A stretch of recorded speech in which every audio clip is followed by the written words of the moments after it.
is a tutorial on how to properly install Mac OS X Mountain Lion. Now you might run into an issue, and this issue may have looked like this. You may have gotten an error that came up. An error has occurred while preparing the installation. Try running this application again, so that won't work out so well. So it's very simple.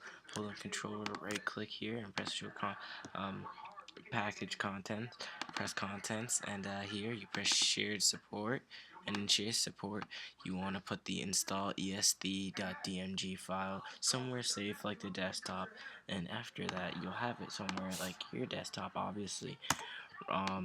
Double click it, you know, you get this, press install OS X Mountain Lion, press continue, agree, and agree again, press install, and yeah, you won't get that error again. It's working perfectly. And yeah, thanks a lot for watching. Please subscribe, like this video. Subscribers will really help. So yeah, thanks.